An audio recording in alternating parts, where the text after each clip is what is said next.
Let's talk about unhealthy communication in couples. If you're stuck in a cycle of constant arguments or feel like you're not being heard, you're likely caught in some unhealthy communication patterns.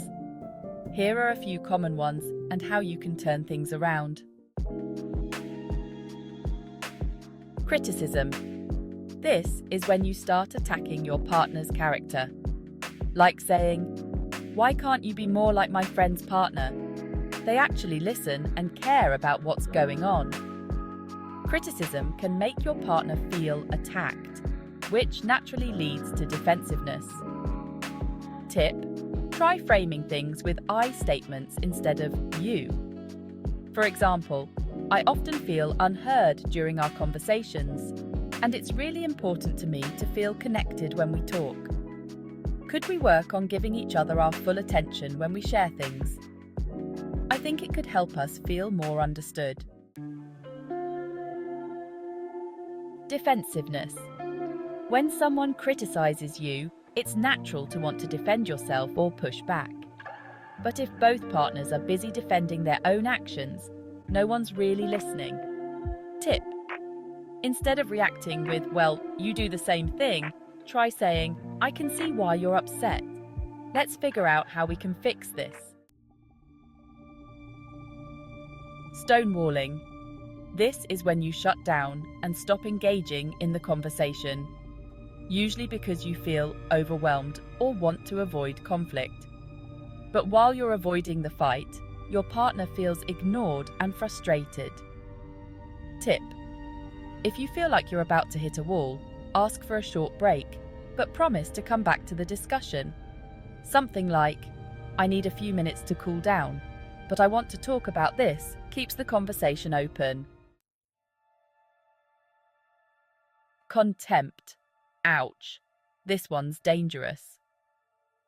Contempt is when you're openly disrespectful, maybe with name-calling, eye-rolling, or sarcasm. It's toxic and erodes trust and connection fast. Respect is key. If you're feeling contemptuous, it's a sign that deeper issues need to be addressed. Start with small gestures of kindness to rebuild that foundation of respect.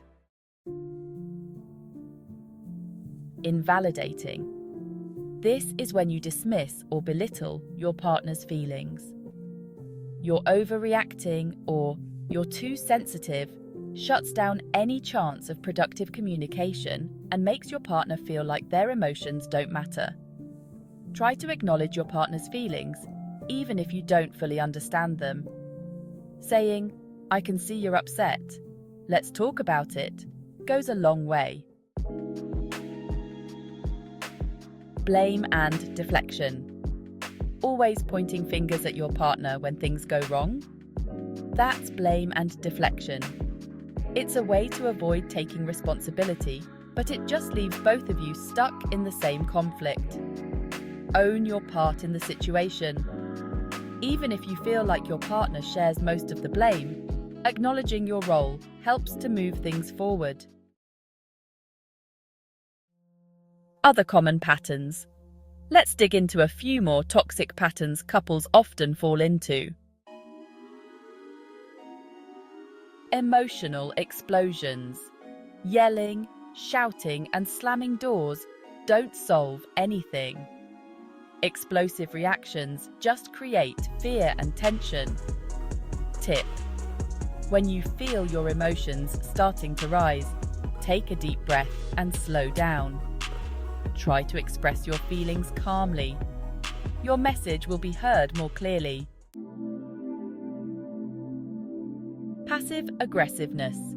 This one's sneaky. Whether it's giving the silent treatment or making sarcastic comments, passive-aggressive behaviour chips away at trust. Tip: be direct. If something's bothering you, express it clearly instead of letting it build up into resentment. Mind reading. Ever assumed you know exactly what your partner is thinking? Spoiler alert, you don't. Guessing your partner's thoughts instead of asking for clarification leads to misunderstandings. Tip: ask questions. Don't assume your partner is angry because they're being quiet. Check in with them. You seem quiet. Is everything okay? Avoidance.